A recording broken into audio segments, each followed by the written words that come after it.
Hi guys, I'm Kristen Stewart. And I'm Angela Couch with Parkside Realty Group. We're your dynamic duo and we are sharing resources with you and information. And this week's topic is how do I prepare for a pre-qualification or securing a rental?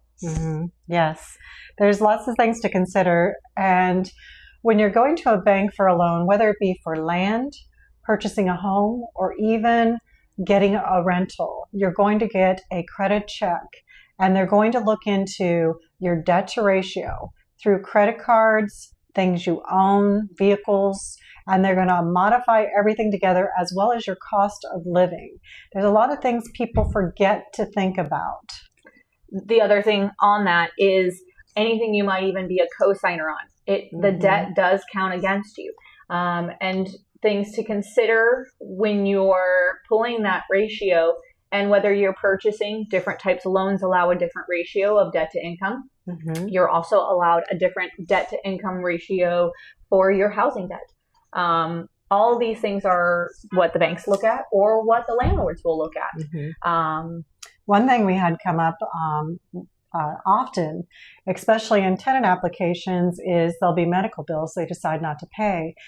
You can have anywhere from, an example we had was about 4 or 5 different types of medical bills. Some of them were only a couple $100, some of them a couple thousand, but at the same point in time, when we're presenting you to an owner as a qualified tenant applicant, if you're not paying those bills, but the funds are very low, then what does that mean? Does that mean you will not pay your rent if you decide not to?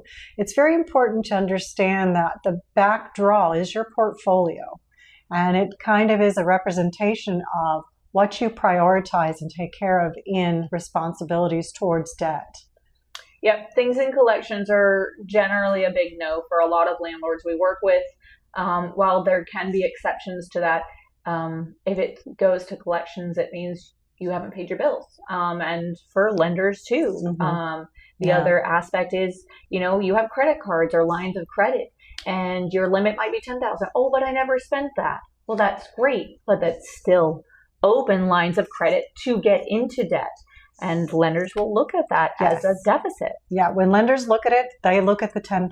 Whether you have used it or have it used up at this point in time, it still equals total debt to ratio. You can go out tomorrow and charge $10,000. Right.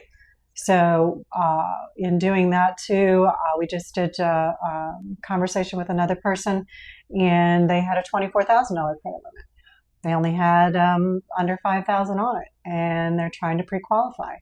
And, it was kind of like you probably really want to consider bringing that line of credit down so your debt to ratio numbers look more favorable for you. Right. And it's a very easy phone call to make to your credit card company. Yeah. Hey, this, credit card company, I would like my limit drop down. They do it instantly. It's not a long drawn out process. Just the same as if you were going to increase your limit. Generally, that's something they do over the phone. It's a very quick, easy thing to do.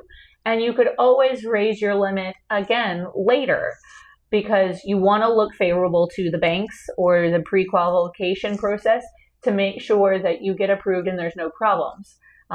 You can also request them to not raise your limit without your permission. So when you're ready for a higher limit, you can contact them, which also helps to keep that maintained more safely for yourself as well. Everything is looked at. They look at the total history of payments on time, total loans. So everything's going to be calculated. Another thing that often happens too is do not make any changes the moment you start applying. If you add a credit card, if you buy a car, if you do any of those things, you can lose your ability for your pre-qualification. You would have to start all over again. Again, goes for co-signing. We have heard of someone getting to closing table and she co-signed for somebody else and that was it. It had thrown her debt to income and she was no longer able to purchase her properties. This was several years ago, but it's still, you need to think about these things, all of these aspects when you're going through the process. Make it very clean, make it very simple. And then when you're done, expand if you can. And if not, keep it simple. Life is complicated enough as is. Yeah. Sometimes keeping it simple makes it really easy. We had somebody on a home purchase where they bought a vehicle and it closed the deal. It would not, that was it. Yep. She had to start all over again and lost the home she applied for. Right. So, but if there's other topics or questions you have, we hope that you'll come on here, let us know, or send them to us, and we'll do more videos and share more topics and questions we get all the time and some answers to help you make decisions and be your resource for those. Yes, we would love to help. Thank you so much.